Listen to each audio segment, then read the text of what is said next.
Here are some facts about great white sharks.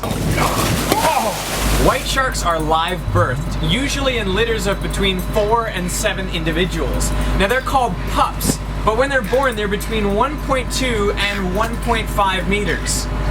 So that's a pretty big baby.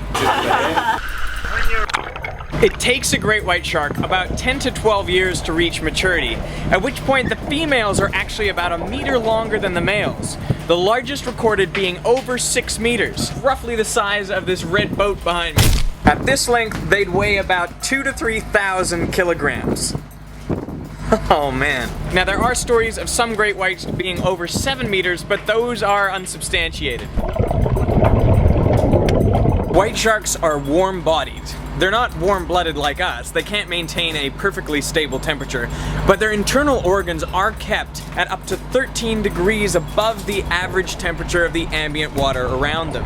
The heat generated by their muscles is actually transferred to the blood in their veins as it returns from the shark's extremities, so it warms it up and keeps the core temperature a little bit hotter. This allows the shark to venture into colder waters and also to have explosive power. Its muscles work a lot better when warm than when cold, just like ours. The trade-off is the shark requires about 10 times as much energy as if it didn't heat its body, and that's why they need to feed on these blubber-rich seals and whale carcasses.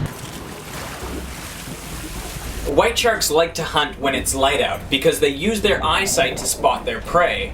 But when they open their jaws, their eyes actually roll back into their head to protect them, and so they're actually blind when they're taking a bite. Now they do like conditions that are a little bit low visibility because they rely on stealth to track down their prey. If a seal spots them coming, it's basically game over because the seal is so much more maneuverable and can definitely get away from the shark. But they only eat sea mammals after they're about 2.5 meters long, which is why most of the sharks we're seeing around here are quite large. Before that, their diet consists mainly of fish. The gestation period is thought to be about 18 months, and that leads to a 2 to 3 year reproduction cycle. And with such small litters, that means it takes a long time for this shark population to recover. There are a couple misconceptions about great white sharks. One is that they can't get cancer, and that's led to a lot of people hunting them down and trying to use their fins as an anti-cancer soup. But in reality, sharks get cancer just like anything else, and there's photographic evidence of sharks with big tumors. So it makes no sense to hunt down sharks as a cancer remedy because they get cancer just like we do. Another misconception is sharks are coastal creatures that just cruise the beaches waiting to bite people.